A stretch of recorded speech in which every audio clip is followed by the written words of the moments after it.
నందమూరి బాలకృష్ణ. ఈ పేరు వినగానే మాస్, ఎనర్జీ, క్రమశిక్షణ, పని పట్ల అంకితభావం గుర్తుకు వస్తాయి.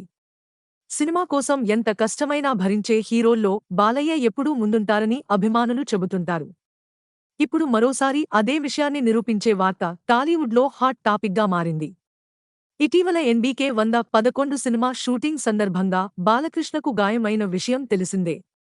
షూటింగ్లో యాక్షన్ సన్నివేశాలు చిత్రీకరిస్తున్న సమయంలో ఆయనకు తీవ్ర గాయం కావడంతో వెంటనే హైదరాబాద్లోని ఆసుపత్రికి తరలించారు. అక్కడ వైద్యులు పరీక్షలు నిర్వహించి శస్త్రచికిత్స చేశారు. ఆపరేషన్ విజయవంతంగా పూర్తయినప్పటికీ కొద్ది రోజుల పాటు పూర్తిగా విశ్రాంతి తీసుకోవాలని వైద్యులు సూచించినట్లు సమాచారం. సాధారణంగా ఒక స్టార్ హీరోకు ఇలాంటి పరిస్థితి వస్తే సినిమా షూటింగ్ను వాయిదా వేయడం సహజం. ఎందుకంటే హీరో లేకుండా చాలా సన్నివేశాలు చిత్రీకరించడం సాధ్యం కాదు. నిర్మాతలు కూడా హీరో ఆరోగ్యానికే ప్రాధాన్యం ఇస్తారు. కానీ బాలకృష్ణ మాత్రం మరోలా ఆలోచించినట్లు సినీ వర్గాల్లో చర్చ జరుగుతోంది.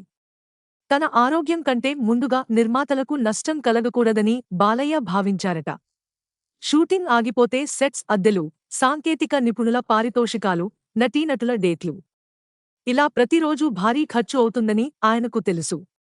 అందుకే తాను కోలుకునే వరకు మిగతా నటీనటులతో చిత్రీకరణ కొనసాగించాలని దర్శకుడు గోపీచంద్ మలినేనికి సూచించినట్లు తెలుస్తోంది. అంతేకాదు, తాను ఆసుపత్రిలో ఎంతకాలం ఉండాలి, ఎన్ని రోజులు విశ్రాంతి తీసుకోవాలి, తిరిగి షూటింగ్కు ఎప్పుడు హాజరు కావచ్చు అనే విషయాలను వైద్యులను పూర్తిగా అడిగి తెలుసుకున్నారని సమాచారం. ఆ సమయాన్ని బట్టి షూటింగ్ షెడ్యూల్ను ప్లాన్ చేసుకోవాలని చిత్రబృందానికి సూచించారట. తాను సెట్స్లోకి తిరిగి వచ్చే సమయానికి వీలైనంత వరకు హీరో అవసరం లేని సన్నివేశాలన్నీ పూర్తి చేయాలని కూడా చెప్పినట్లు సినీ వర్గాల్లో ప్రచారం జరుగుతోంది. దీంతో సినిమా మొత్తం షెడ్యూల్పై ప్రభావం పడకుండా ఉండే అవకాశం ఉందని యూనిట్ సభ్యులు భావిస్తున్నారట. ఇక ఈ సినిమాను ఈ ఏడాది డిసెంబర్ 3వ వారంలో ప్రేక్షకుల ముందుకు తీసుకురావాలన్న లక్ష్యాన్ని బాలయ్య ఏమాత్రం మార్చలేదని సమాచారం. గాయం జరిగినా, ఆపరేషన్ జరిగినా విడుదల తేదీ మారకూడదని ఆయన ప్రత్యేకంగా చెప్పినట్లు వార్తలు వినిపిస్తున్నాయి. ఇలాంటి సంఘటనలు బాలకృష్ణ కెరీర్లో ఇదే మొదటిసారి కావు. గతంలో కూడా షూటింగ్లలో చిన్నా పెద్ద గాయాలు అయిన సందర్భాలు ఉన్నాయి. అయినప్పటికీ ఆయన షూటింగ్ను పూర్తి చేయడానికే ప్రాధాన్యం ఇచ్చారు. అందుకే అభిమానులు ఆయనను డెడికేషన్కు మరో పేరు అని అభివర్ణిస్తుంటారు. ఈ వార్త సోషల్ మీడియాలో వైరల్ కావడంతో అభిమానులు రెండు రకాలుగా స్పందిస్తున్నారు.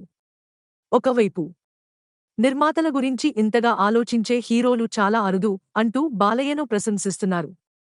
మరోవైపు సినిమా ముఖ్యం కానీ ఆరోగ్యం అంతకంటే ముఖ్యం, పూర్తిగా కోలుకున్న తర్వాతే షూటింగ్లో పాల్గొంటే మంచిది అంటూ ఆందోళన వ్యక్తం చేస్తున్నారు. టాలీవుడ్లో స్టార్ హీరోల సినిమాలు అనుకున్న సమయానికి పూర్తవ్వడం చాలా కీలకం. ఒక్కరోజు ఆలస్యం జరిగినా నిర్మాతలకు భారీ ఆర్థిక భారం పడుతుంది. ఈ విషయాన్ని దృష్టిలో పెట్టుకుని బాలయ్య తీసుకున్న నిర్ణయం ఇప్పుడు సినీ పరిశ్రమలో చర్చనీయాంశంగా మారింది. అయితే బాలకృష్ణ ఆరోగ్య పరిస్థితిపై చిత్రబృందం నుంచి అధికారికంగా ఎలాంటి పూర్తి వివరాలు ఇంకా వెలువడాల్సి ఉంది. ఆయన ఎప్పుడు పూర్తిగా కోలుకుని తిరిగి ఎన్బీకే 111 షూటింగ్లో పాల్గొంటారు, సినిమా అనుకున్న సమయానికే విడుదలవుతుందా అనే విషయాలపై అభిమానులు ఆసక్తిగా ఎదురుచూస్తున్నారు.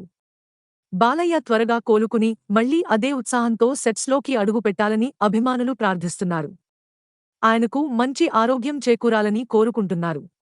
బాలయ్య ఆరోగ్యం కంటే షూటింగ్ కొనసాగించడం సరైన నిర్ణయమేనా, లేక పూర్తిగా కోలుకున్న తర్వాతే షూటింగ్లో పాల్గొనాలా? మీ అభిప్రాయాన్ని కామెంట్ రూపంలో తెలియజేయండి.